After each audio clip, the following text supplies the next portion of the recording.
They said love was sacrifice, but nobody told Ada it could take flesh. The first time she saw Emeka, it was raining. Not the gentle kind of rain that kisses your skin, but the heavy Enugu rain that floods streets and sends people running for shelter. Ada stood under the church veranda, clutching her Bible to her chest, watching the downpour blur the world. That was when he appeared, running, slightly out of breath, his white shirt clinging to his body. "Please, is service over?" he asked, shaking water from his hair. Ada smiled. "You're late." He laughed, the kind of laugh that felt too easy. "Story of my life." That was how it started. Not fireworks, not magic. Just a simple conversation that somehow lingered longer than expected. Weeks turned into months. Emeka became a constant, walking her home after choir practice, buying roasted corn by the roadside, telling her stories about the big future he planned to build.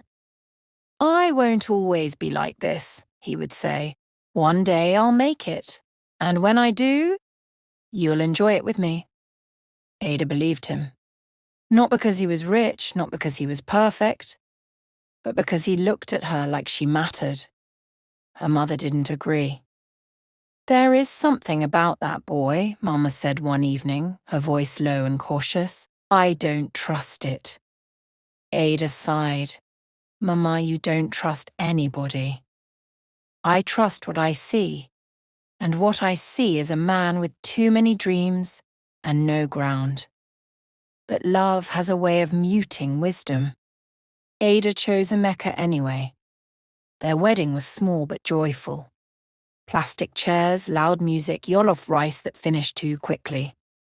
But Ada didn't care. As she stood beside him, her hand in his, she felt certain of one thing. She had chosen her forever.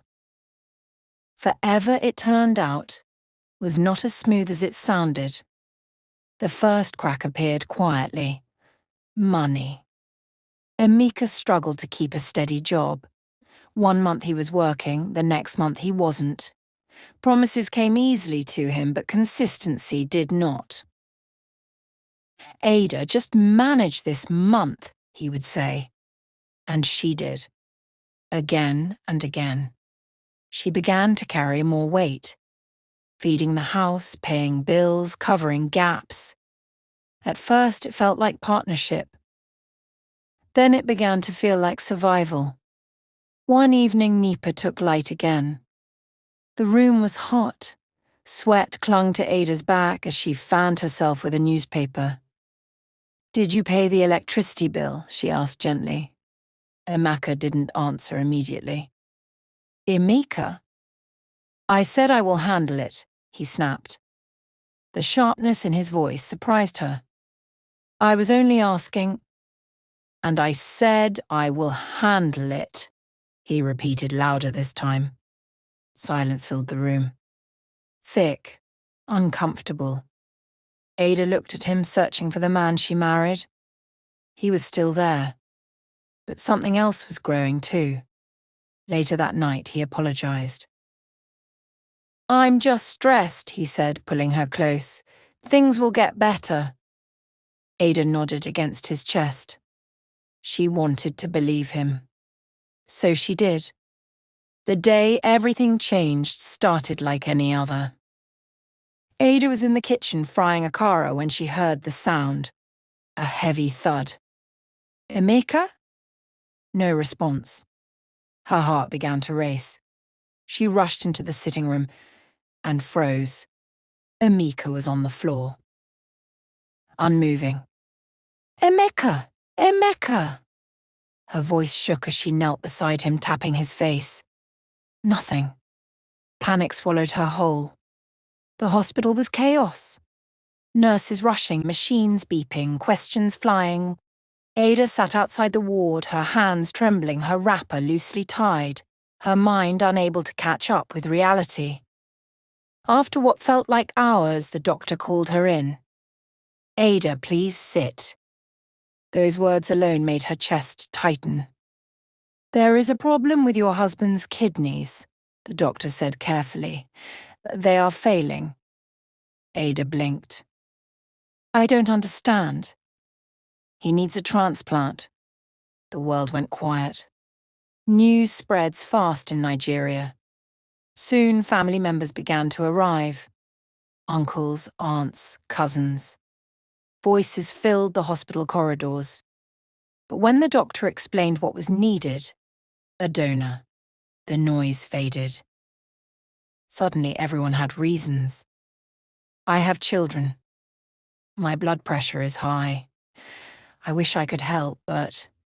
Excuses came dressed as sympathy. Ada watched them all. Listened. Waited. Hoped. Then she realized something. Nobody was coming to save Emeka. Except her. That night she sat beside his hospital bed, watching his weak chest rise and fall. Tubes surrounded him. Machines kept count of his life. She reached for his hand. It felt colder than usual. "Emeka," she whispered, her voice breaking. "You cannot leave me like this." Tears slid down her face.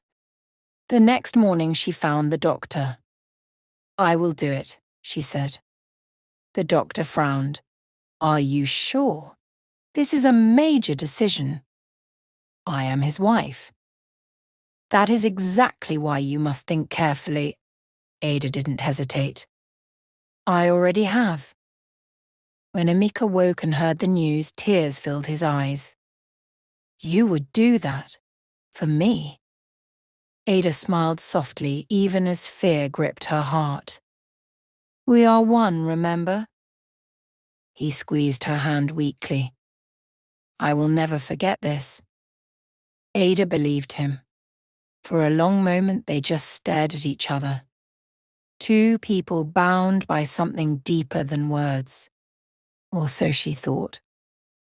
"I will never forget this," Emeka whispered again. Ada kissed his hands. She held on to that promise like it was life itself. The hospital corridor smelled of antiseptic and fear. Ada lay on the narrow bed as they wheeled her forward, the ceiling lights sliding past her one after another, bright, blinding, endless. Each light felt like a countdown. Her fingers gripped the edge of the mattress. "Madam, try to relax," a nurse said gently. Ada nodded, but her throat was dry. Her heart pounded so loudly she could hear it in her ears. At the double doors, the bed stopped. Through the small glass panel, she saw Emeka. He was on another stretcher. Still, pale, fragile. For a moment, everything else faded. The nurses, the lights, the fear. It was just him. Their eyes met. Emeka's lips trembled. "Ada." She forced a smile. "Even now. Even here." "Don't worry," she whispered, though she wasn't sure if he heard. "I'm here." A tear slipped from the corner of his eye. "I'm sorry." Ada shook her head slowly. "Don't be."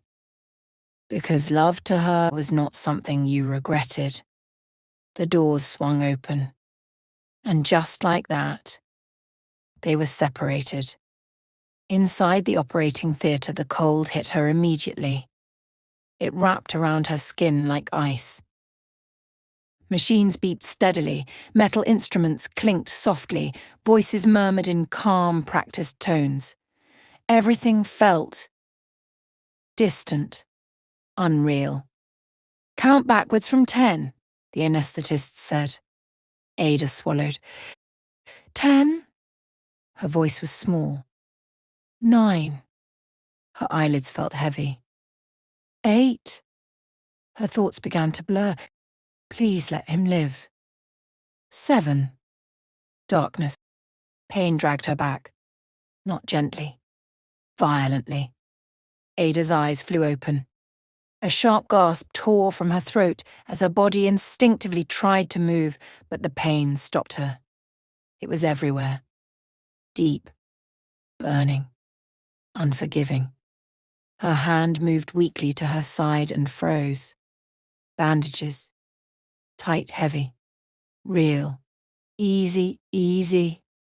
A nurse rushed to her side, pressing her gently back down. The surgery went well. Ada tried to speak, but her voice came out cracked. Emeka. He's stable. Relief flooded her chest so quickly it hurt. Hours later, when they finally wheeled her past his room, Ada turned her head slowly. There he was. Alive. Breathing. And despite everything she's own, she smiled.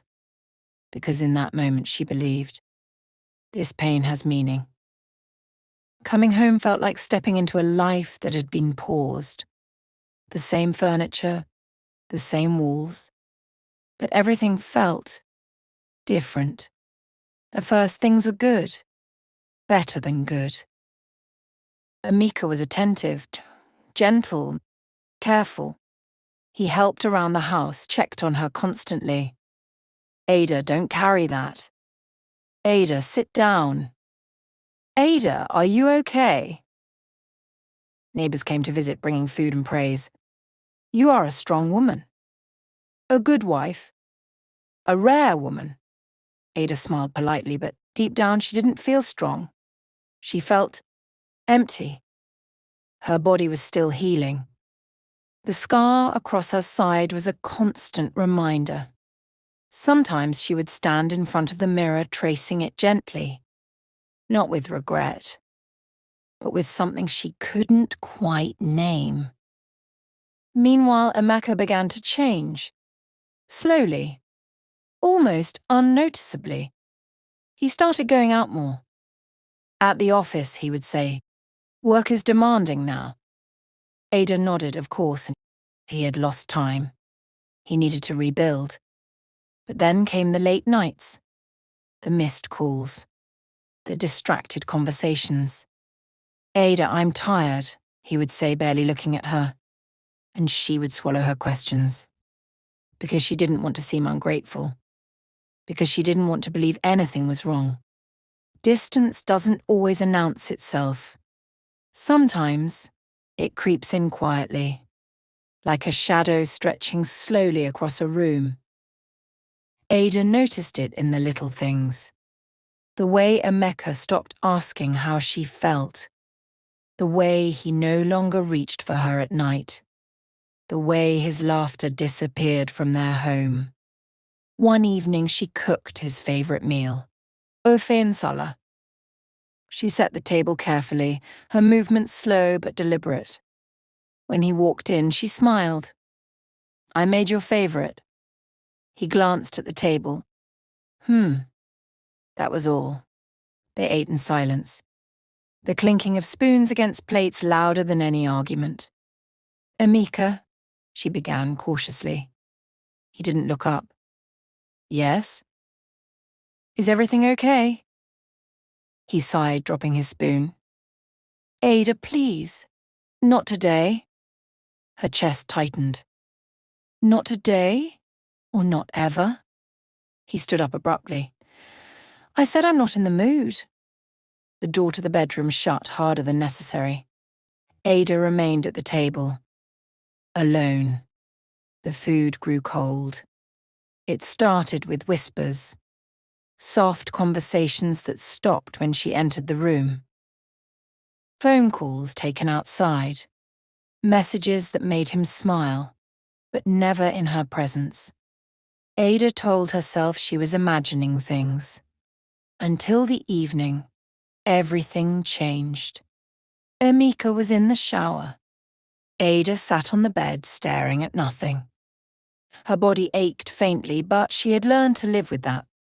Pain had become normal. Then, a vibration. She looked down. Emeka's phone. It buzzed again. And again. Persistent. Insistent. Ada frowned. He had been guarding that phone lately, taking it everywhere, even to the bathroom sometimes. Another buzz. Her chest tightened. "Don't touch it," not her hand moved anyway. Slowly, like it didn't belong to her. She picked it up. The screen lit up instantly. A message. "I miss you already. Tonight was perfect." Ada's fingers went cold. Another message appeared. "Hope your wife didn't suspect anything." The room tilted. The phone slipped from her hand, hitting the bed with a dull thud. "No." The word escaped her lips without permission. No, no. In that moment, something inside Ada didn't just break. It shattered. When Emeka stepped out of the bathroom, towel wrapped around his waist, he found Ada sitting on the edge of the bed. Still. Silent. His phone lay beside her. Their eyes met. And instantly, he knew. "Ada." His voice was cautious now. "Careful." She looked up slowly. "Who is she?" No shouting, no tears. Just a quiet question. Emeka hesitated. And in that hesitation, Ada found her answer. "Say something," she whispered. He exhaled heavily, running a hand through his hair. "It's not what you think." A small, broken laugh escaped her. "Then what is it?" Silence. Then finally, "I didn't plan it." Ada nodded slowly. Tears filled her eyes, but she refused to let them fall. "How long?" Another pause. "Months. Months." While she was healing. While she was hurting. While she was learning to live with less of herself. Ada's voice cracked. "I gave you my kidney." Emeka looked away. And then, the words that would haunt her forever. "I didn't ask for it." Silence. Heavy. Unforgiving. And just like that, everything she believed in collapsed. "I didn't ask for it." The words didn't echo. They didn't ring. They simply settled. Heavy. Permanent. Like a stone dropped into the center of Ada's chest. She stared at Emeka, searching his face, hoping even now that he would take it back. That he would say, "I didn't mean it." But he didn't. He just stood there. Defensive, distant, almost irritated. A tear slipped down Ada's cheek. "You didn't ask for it," she repeated slowly, her voice barely above a whisper. "No," Emeka replied, his tone hardening. "You chose to do it." The bathroom door clicked shut. Soft, final. For a moment, Ada just stood there. Still. Unmoving. Like her body hadn't yet received the message that her world had ended. She shut the bedroom door behind her. Outside, she could hear faint sounds. Plates shifting. A chair dragging. Emeka moving around like nothing had happened. Like everything had not just shattered. Her chest tightened. A strange pressure. Heavy. Unfamiliar. Then, her breath hitched. And suddenly, it came. Not gently. Not slowly. A sob tore through her. Her knees buckled, hitting the tiled floor with a dull, echoing sound. But she didn't feel it. She didn't feel anything except everything. Ah! The sound that escaped her was broken, raw, almost unrecognizable. Her hands flew to her chest, clutching tightly as if she could hold her heart together. Tears came in a flood. Hot. Unstoppable. Blinding. Why? The words tumbled out in fragments, her voice shaking violently. Her body rocked forward, back, forward again, like she was trying to escape something inside her. Her hand moved instinctively to her side, to the scar. The moment her fingers touched it, she froze. A sharp, searing memory flashed through her mind. Bright lights, cold air, pain tearing through her body. I will never forget this. Her breath caught. A scream ripped out of her. You promised. Her voice echoed against the tiled walls, louder than she expected. But still, not loud enough to match the pain. She pressed her palm harder against the scar, as if she could tear it off. As if she could take it back. Undo everything. I gave you everything. Her voice cracked, collapsed into sobs. Her forehead dropped to the cold tile floor. The chill spread through her skin, grounding her just enough to feel the full weight of reality. And you? A sharp inhale. You gave me nothing. Her breathing turned uneven, shallow, fast. For a terrifying moment, it felt like she couldn't breathe, like the air had been sucked out of the room. Her hands trembled violently as she pressed them against the floor, trying to steady herself. Breathe, she whispered it to herself. Again, again. But each breath came out shaky, unreliable, her vision blurred. Tears mixing with sweat. With pain. I'm a fool. The words slipped out quietly, almost gently. A bitter laugh followed. Weak. Empty. I'm such a fool. Her shoulders shook again, but this time the sobs were quieter, deeper, more dangerous. Not loud pain, but the kind that settles into your bones.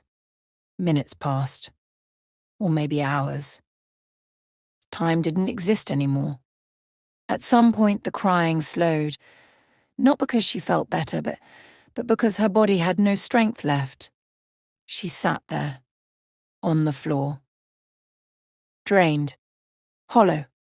Ada slowly pushed herself up from the floor. Her body protested immediately, pain shooting through her side. She winced, but didn't stop. Step by step she stood. Unsteady, but standing. She turned to the mirror. For a moment she almost didn't recognize the woman staring back at her.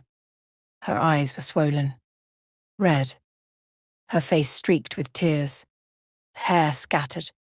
But beneath all of that, there was something else, something new, something awake. She stepped closer. You're not a fool. Her voice was quiet, but firm. You loved. A pause.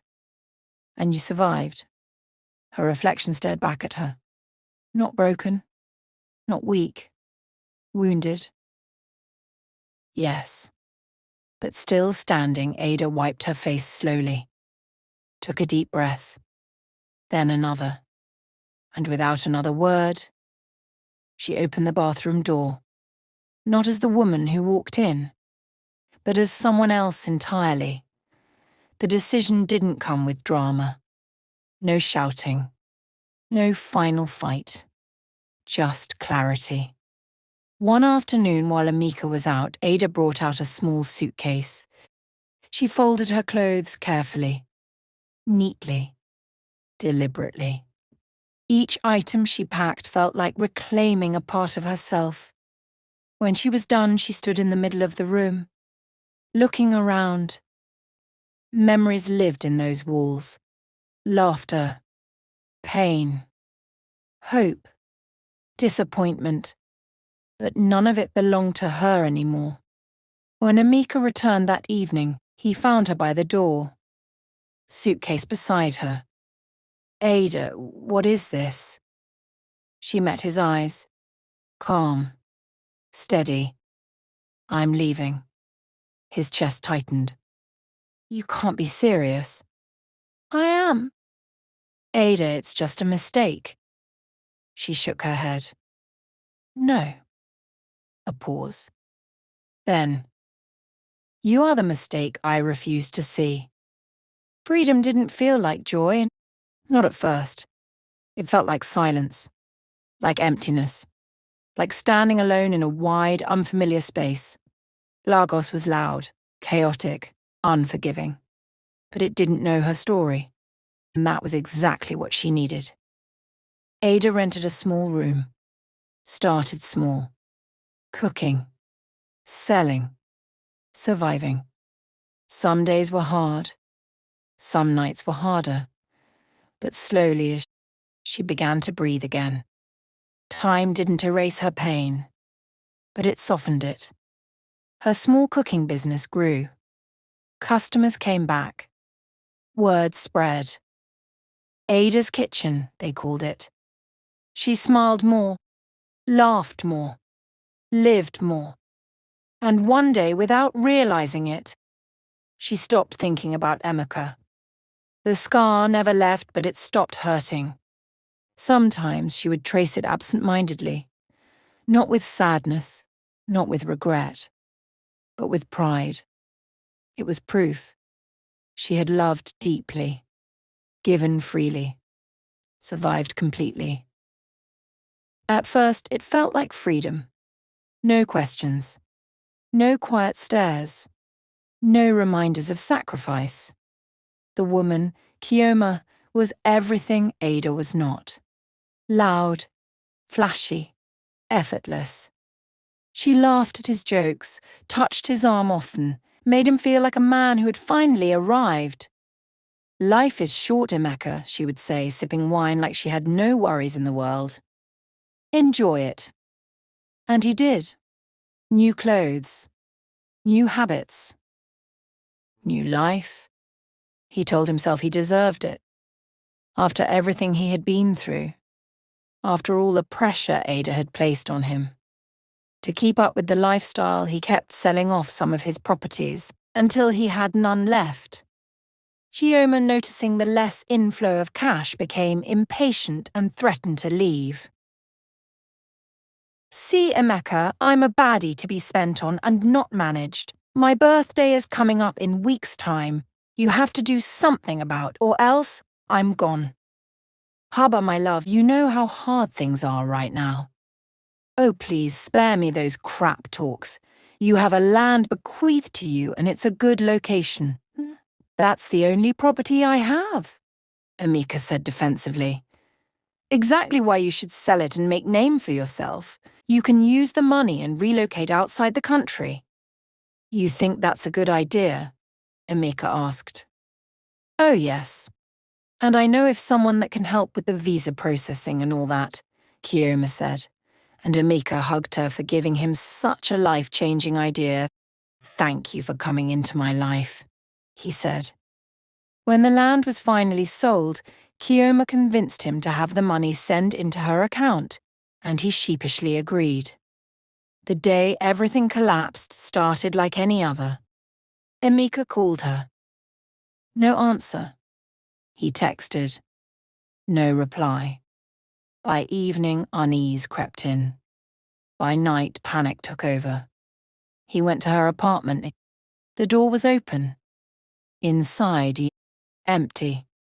No furniture, no clothes. No trace of her existence. Just echoes.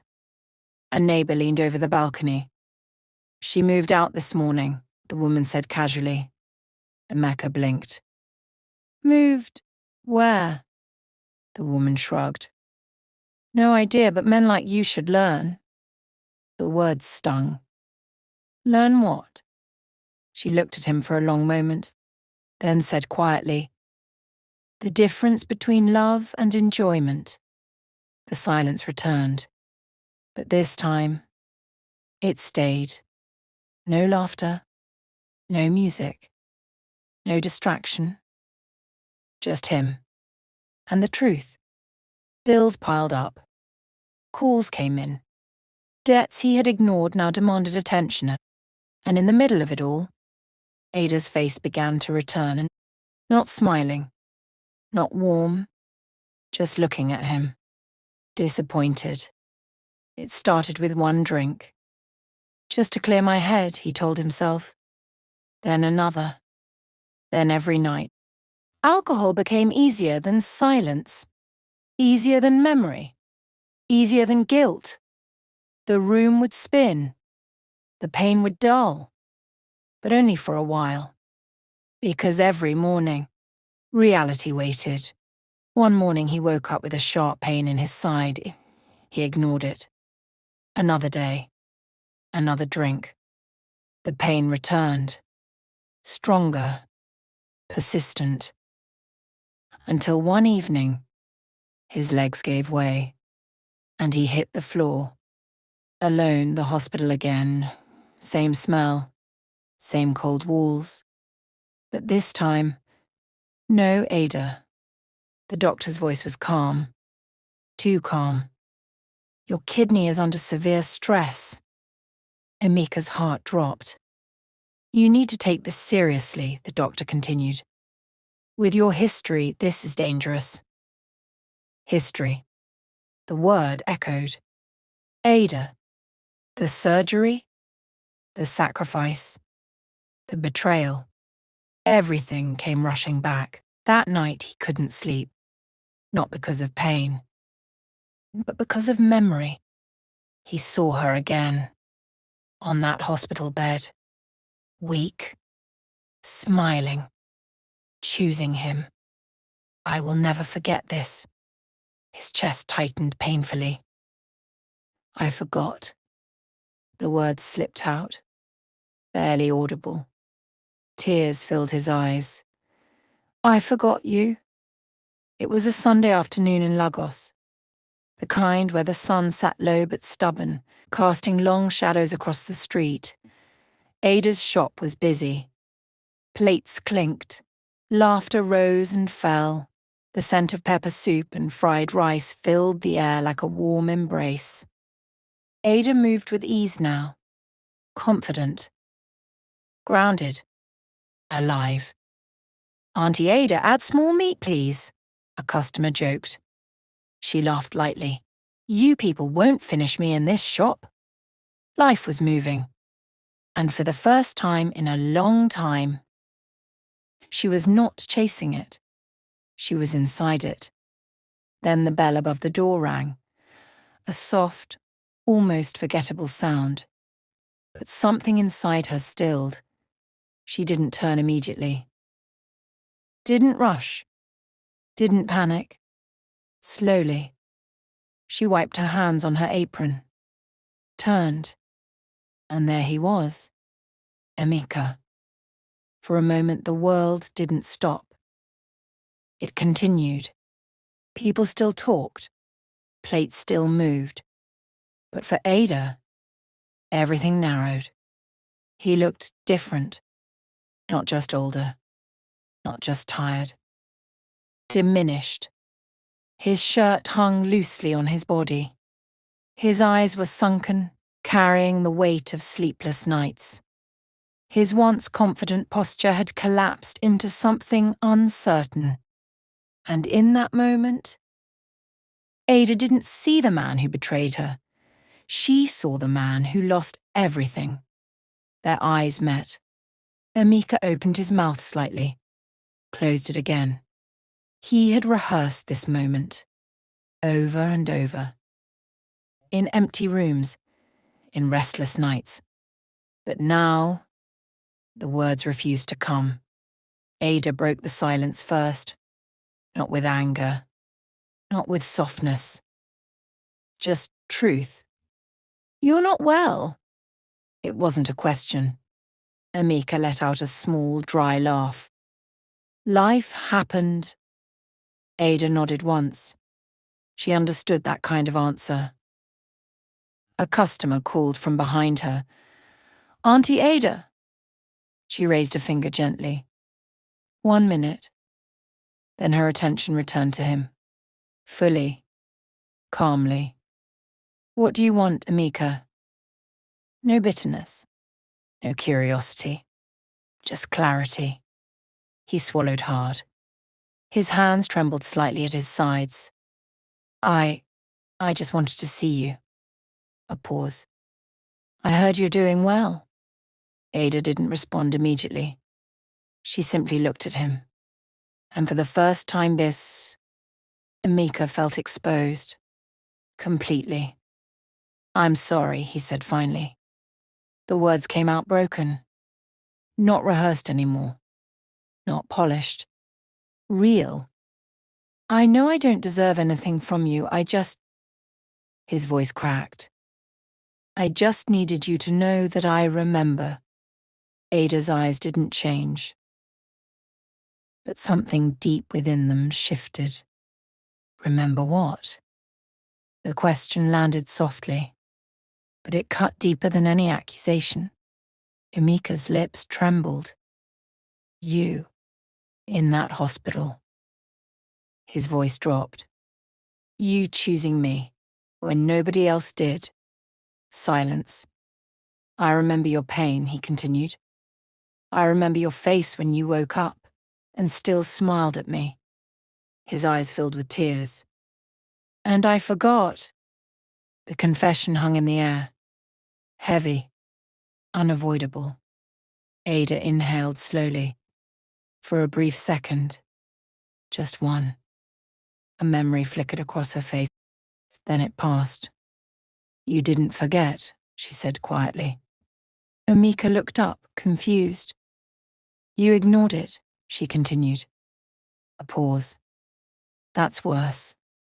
The truth settled between them.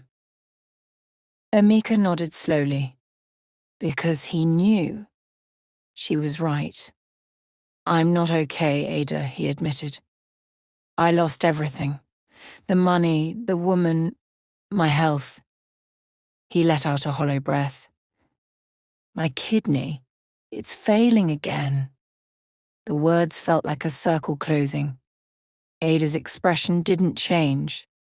But inside, something deep and final locked into place. I see, she said simply. No shock. No pity. Just acknowledgement. A long silence stretched. Then Emeka spoke again. More quietly this time. I thought, maybe. He hesitated, ashamed. Maybe you could forgive me. Ada looked at him. Really looked. Not as her husband. Not as her past. Just as a man standing before her. Broken. And for the first time, she felt something unexpected. Not anger. Not love. But distance. A distance so complete. It felt like peace. I forgave you a long time ago, she said softly. Emeka's eyes widened slightly. Hope flickered. But she wasn't finished. I forgave you for me. The hope faded. Not for you. Silence. And forgiveness doesn't mean access. The words landed gently, but firmly. Emeka lowered his head, the weight of it all finally settling fully on his shoulders. I understand, he whispered. Another pause. Then Ada took a small step back. Not away in fear, not away in pain, but away in completion. I hope you find peace, Emeka. And she meant it. But not in a way that included her. A customer called again. Auntie Ada, my food! Ada turned slightly, then paused. Just for a moment. Without looking back, she added, I already found mine. And then she walked away. No hesitation. No second glance. Behind her, Emeka stood still, watching the life he once had, now completely out of reach. Not because she closed the door on him, but because he did. And as the noise of the shop swallowed her presence again, Emeka realized something final. The woman who once gave him life had learned how to live without him. And this time, there was no going back.